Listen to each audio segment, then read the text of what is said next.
There's a lot you can do with Photoshop, and of course the first step is to open a document or perhaps create a brand new document in Photoshop to enhance. So let's get started. One way to open up files is to go to your File menu, Open, and it's going to give you a dialog box. And of course, I'm looking here in the Windows system. It can be a little different if you're in your Mac, and you're just going to navigate to where you have these images located, and then scroll down to find one that you want to work on. Give it a moment here to catch up with me. There we go. So scroll down and we'll open up this one called Country Road, and now it's opened. If I go to File, Open Recent, I can actually see files that are files I've been working on already. So for example, here is one called Wheelbarrow, and I could do Open Recent and choose Balloons. And as I'm opening up these files, or across the top, they're being consolidated across the top, I can actually float them if I want to. Float them here. Or I can push them back up here to the top and consolidate them. And there's some options in your view. Excuse me, there's some options here. Here we go. Window to arrange, and you have some options like tile all vertically, consolidate all to the tabs consolidate all to tabs, which is what we just did here. Let's try the tile all. Let's try this one, 3 up vertical, and you can see how that set up. And that can be really handy when you're trying to move things, drag and drop them from different views. Let's go back to Window, Arrange, and we'll go to Consolidate all to tabs.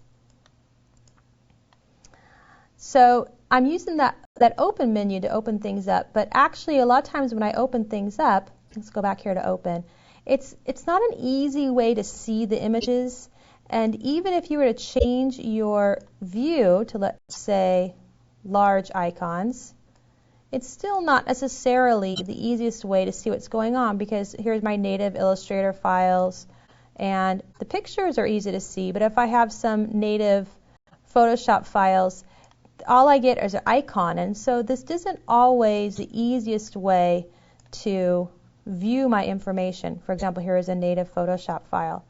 So I actually prefer using either the bridge or the mini bridge. I'm going to go and click on Browse and Bridge, and depending on where I've navigated to, and I can actually navigate using the Folder tab here, give it a moment to catch up, but I can navigate just as I would in a Windows environment, or I can make some favorites, and I have over on the side some favorites. Here's my Window tab.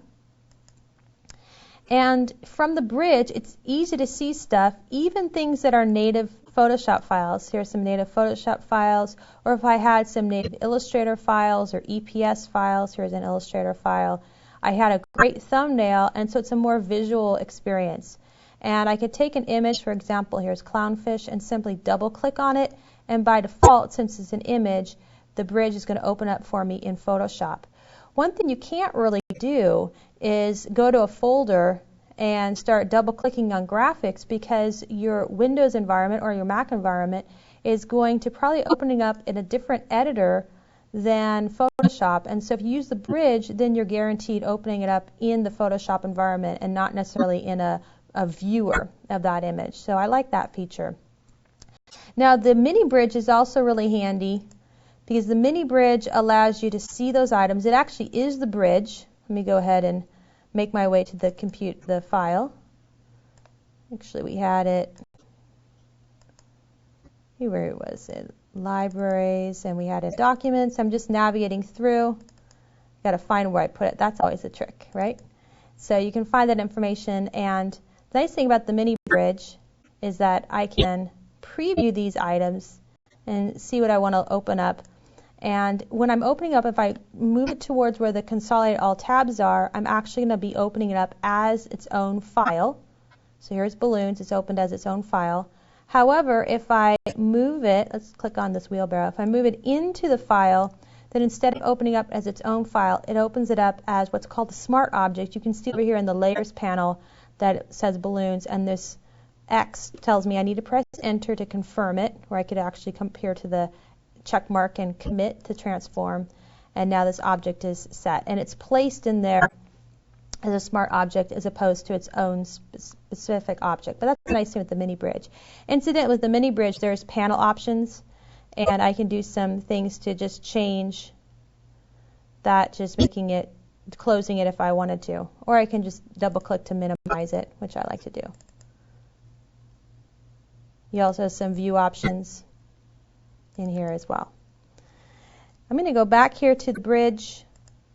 And another feature you can do from the bridge is you can open up files in Camera Raw.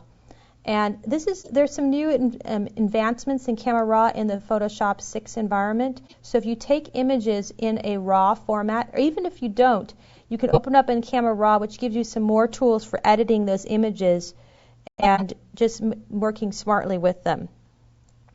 I'll go ahead and cancel that out instead of opening the image. And I can also, in Photoshop, I can even open up files that were native to Illustrator or PDF. Let's see if I go ahead and open up a file that isn't actually a Photoshop file, but is a Acrobat file. Here's the one called Type Wrap Layers. Open that up. And with Acrobat, depending on how many pages there are, I can choose what I want to open up. If I want to open up one page or all pages or the images, etc. And the crop options, I'll use the defaults though. Click on OK. And there's that graphic. It's hard to see because there's no white background, so let me just go ahead quickly and add a solid white background. Change the layer order. And now it's easier to see what's going on with that PDF file. But it shows you that you can open up elements that aren't necessarily your traditional files or Photoshop files. Now all these files that we're working on are original files, and we may want to make backup copies. That's something that's really important because when you're using Photoshop, most of the tools, well I shouldn't say most, but many of the tools are destructive, meaning that when you make a change, you can't go back.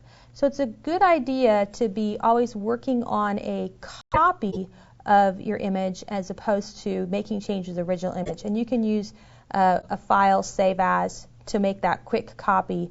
And when I'm making a copy, I like to save those copies in the Photoshop because that's going to give you the most options. There's quite a few versions in here, but making a Photoshop gives you the most options for editing and going back. Now that's not going to be your final copy, but that's going to be the copy that you're using for the editing process. Now there's another option you can do is File New. And File New, you can actually create your own Photoshop file, and there's a default Photoshop size, which is the 7:5, and it has this resolution and has the color, and you can change that to whatever you wanted. You could also put in a specific option for web or for photo or something like that. I'll go ahead and click on OK. And now I've got a nice canvas size. Incidentally, you can also use that to, if you're taking a print screen, let's say you're taking a print screen of something that was on your Acrobat or on your Word or even on the screen on your internet. When you go to New, it now says Clipboard. So if you did a regular copy or you did a print screen, then when you paste it in, here, go to Edit, Paste, it pastes that image in. So that's another way that you can capture these images, either with something that is your own canvas size just for starting out, or make a copy of something with those different options. And then you can always reset it back to default photo size because often you'll see that clipboard size in there. That was the clipboard. You can see it's a lot bigger.